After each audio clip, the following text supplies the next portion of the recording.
Hi friends, welcome. Raja Rani வரும் வாரங்களில் வரக்கூடிய செம்ம இன்ட்ரெஸ்டிங்கான வீடியோ தான் பார்க்க போகிறோம். வீடியோவை பார்க்குறதுக்கு முன்னாடி நம்ம சேனலை இன்னும் சப்ஸ்கிரைப் பண்ணலைன்னா சப்ஸ்கிரைப் பண்ணிவிட்டு பெல் ஐக்கானை கிளிக் பண்ணிக்கோங்க. ட்ரைனிங் அகாடமியில் நடக்கிறத காமிக்கிறாங்க.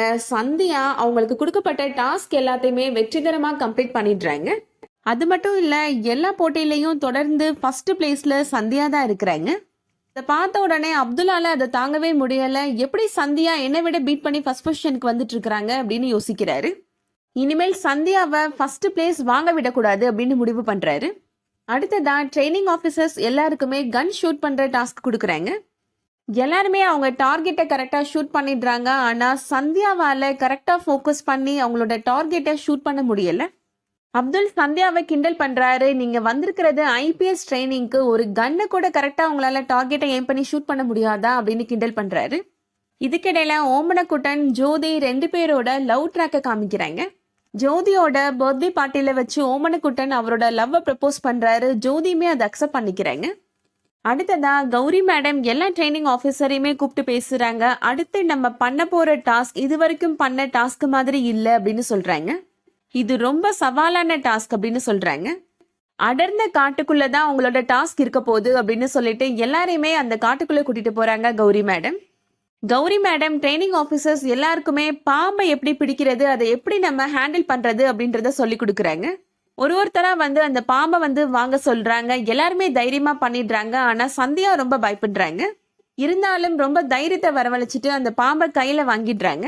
அவங்களுக்கான டைம் முடிகிற வரைக்கும் அந்த பாம்பை கையிலே வச்சுட்டு இருக்கிறாங்க. அந்த டாஸ்கையும் சந்தியா ரொம்ப வெற்றிகரமாக கம்ப்ளீட் பண்ணிடுறாங்க. அப்துல் இப்போ சந்தியாவை ஜெயிக்க விடக்கூடாது அப்படின்றதுக்காக சந்தியாவோட மேக்னெட்டிக் காம்பஸை மாற்றி வச்சிடுறாரு. அதில் டைரக்ஷன் தப்பாக காமிக்குது. இருந்தாலுமே அதை யூஸ் பண்ணி சந்தியா டாஸ்கை வின் பண்ணிடுறாங்க. ஒரு கட்டத்தில் இது பண்ணது அப்துல் தான் அப்படின்ற உண்மை தெரிய வருது சந்தியாவுக்கு. கௌரி மேடம் அப்துல்ல டீமை விட்டே வெளியில போக சொல்றாங்க. இருந்தாலுமே சந்தியா அப்துலுக்கு சப்போர்ட் பண்ணி பேசுறாங்க. அப்துல் அதனால மனசு மாறிடுறாரு. சந்தியாவுக்கு அவரே கன் ஷூட் பண்றதுக்கான ட்ரைனிங் கொடுக்குறாரு. அதே காட்டுக்குள்ளதான் இப்போ டெரரிஸ்டுமே இருக்கிறாங்க. அவங்க கௌரி மேடமை எப்படியாவது கிட்னாப் பண்ணணும் அப்படின்னு முயற்சி பண்ணிட்டு இருக்கிறாங்க. தவறுதலா கௌரி மேடமுக்கு பதிலா சந்தியாவை அவங்க கிட்னாப் பண்ணி தூக்கிட்டு போயிடுறாங்க. சந்தியா இப்போ மயக்கமா தான் இருக்கிறாங்க. அப்ப அங்க இருக்க டெரரிஸ்ட்லாம் பேசிக்கிறாங்க. கௌரி மேடமை கொண்டு வர சொன்னா நீ என்ன அங்க இருக்கிற சந்தியாவை தூக்கிட்டு வந்திருக்கிறீங்க அப்படின்னு பேசுறாங்க. சந்தியா இப்போ மயக்கம் தெளிஞ்சு கான்சியஸ்க்கு வராங்க. அங்க ஒரு டாக் வருது. அந்த டாகோட காலில் ஒரு பேப்பரை வச்சு கட்டி விடுறாங்க டெரரிஸ்ட். அந்த கேங் லீடர் சொல்றான், அடுத்த கட்டமா நம்ம அடுத்த முயற்சி என்ன பண்ண போறோம், அதை எப்படி நம்ம எக்ஸிக்யூட் பண்ணணும் அப்படின்றதுக்கான முழு விவரமும் இந்த பேப்பர்ல இருக்கு அப்படின்னு சொல்றான். ஐபிஎஸ் ட்ரைனிங் ஆஃபீஸரா அந்த கூட்டத்துக்குள்ள புகுந்த நம்ம ஆள் கண்டிப்பா இதை படிச்சுட்டு நமக்கு ஹெல்ப் பண்ணுவாங்க அப்படின்னு சொல்றான். அதுக்கப்புறம் தான் சந்தியாவுக்கு புரிய வருது, நம்ம கூட இருக்கிற யாரோ ஒரு ஐபிஎஸ் ட்ரைனிங் ஆஃபீஸர் இந்த டெரரிஸ்ட் கேங்ல ஒருத்தர் அப்படின்றது தெரிஞ்சுக்கிறாங்க. யாரா இருக்கும் அப்படின்னு ரொம்ப குழப்பத்துல இருக்கிறாங்க சந்தியா. கஷ்டப்பட்டு இப்போ சந்தியா அந்த டெரரிஸ்ட் இடத்துல இருந்து தப்பிச்சு வந்துடுறாங்க. தீவிரவாதிகள் அனுப்பி வச்ச அந்த டாக் இப்போ ட்ரைனிங் ஆஃபீஸர்ஸ் இருக்கிற இடத்துக்கு வருது. ஓமனக்குட்டன் பக்கத்துல அந்த நாய் போகுது. ஒருவேளை இவன் தான் அந்த டெரரிஸ்ட் ஆளா அப்படின்னு சொல்லி சந்தேகப்படுறாங்க சந்தியா. ஜோதி பக்கத்துலயும் அந்த டாக் போய் நிக்குது. ஆனா அது காலில் இருக்கிற சீட்டை ஜோதி கவனிக்கவே இல்லை. அதை கண்டுக்கிடாம விட்டுறாங்க. கண்டிப்பா அப்போ ஜோதியா இருக்காது அப்படின்னு சந்தியா முடிவு பண்ணிடுறாங்க. கடைசியா அந்த நாயுமே அங்க இருக்கிற இடத்த விட்டு வெளியில வந்துருது. அப்ப யாரா இருக்கும் இந்த தீவிரவாதி அப்படின்னு சந்தியா யோசிச்சுட்டு இருக்கிறாங்க. அப்ப கரெக்டா ஜோதி அந்த நாயை தேடி ஓடி வராங்க.